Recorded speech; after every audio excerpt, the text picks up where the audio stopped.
Donc mon propos est de montrer comment on réalise une animation, une interpolation de mouvement dans Flash. Flash est ouvert et la fenêtre est trop grande, donc je vais me mettre à 50% pour mieux voir tout ce qui va se passer. Donc une première image est sélectionnée et dans cette image vous voyez le petit rectangle de l'image avec un bas et au milieu un petit rond vide. Je vais dessiner un objet. Cet objet sera un rond ou un ovale. Si je veux que cet ovale soit rond, il faut que j'appuie sur la touche majuscule quand je vais le dessiner. Et cet objet a également un fond de couleur bleue et une bordure de couleur noire. Je déplace donc mon instrument en appuyant sur la touche majuscule et je fais un rond bleu. Une fois que j'ai créé ce rond bleu, je me rends compte que ici en haut, l'image A s'est modifiée puisque le point avec son fond blanc est devenu un point noir. Je vais maintenant aller à l'image 60 que je sélectionne. Sélectionner l'outil de sélection, sélectionner l'objet avec sa bordure et son fond et le déplacer vers la droite. Si je reviens, je suis à l'image 60, si je reviens à l'image A, je me rends compte que cette image A est au début et l'image 60 à la fin. Donc, que faut-il faire maintenant? Eh bien, simplement, il faut créer une interpolation de mouvement. Donc, je vais ici dans la fenêtre propriété et je clique ici sur interpolation. Et si ça ne marche pas, je vais cliquer ici pour créer une interpolation de mouvement. Alors, regardez bien ce qui va se passer parce que je suis devant le calque 1 et sur ce calque 1 il y a une image de couleur, il y a un fond de couleur gris et il n'y a pas de flèche. Mais si je fais interpolation de mouvement, regardez bien ce qui va se passer. Ce calque va devenir bleu clair ou gris clair et une flèche va apparaître de la première à la dernière image. Alors je lâche mon curseur et immédiatement j'ai vu que l'interpolation de mouvement est créée. Donc ceci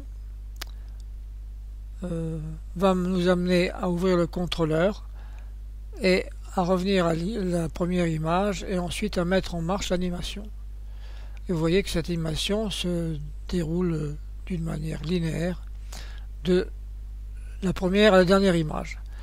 Maintenant, si je veux modifier cette trajectoire, il faut que j'utilise l'outil qui est ici et que cet outil s'appelle guide de mouvement. Je clique sur guide de mouvement et là j'ai un nouveau calque qui apparaît et qui s'appelle guide de mouvement.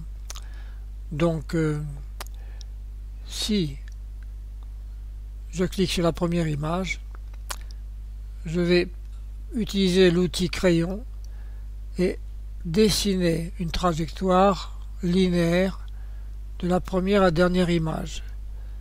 Je clique sur la dernière image ici.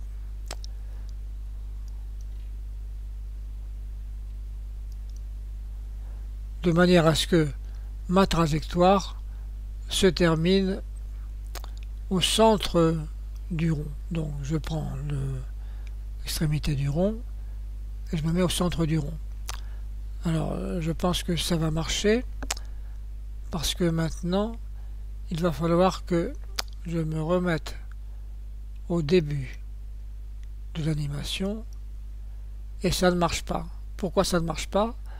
C'est parce que je n'ai pas vraiment fait une trajectoire rectiligne. Donc je vais prendre l'outil de sélection et je vais travailler sur ma trajectoire. Je pense que maintenant ça doit pouvoir marcher. Je me remets à l'image 60 et je m'aperçois donc que le rond bleu voit la trajectoire se terminer en son centre. Je reviens sur l'image 1 et je pense que on a également le centre de voilà, le centre du rond est sélectionné. Donc maintenant ça doit marcher.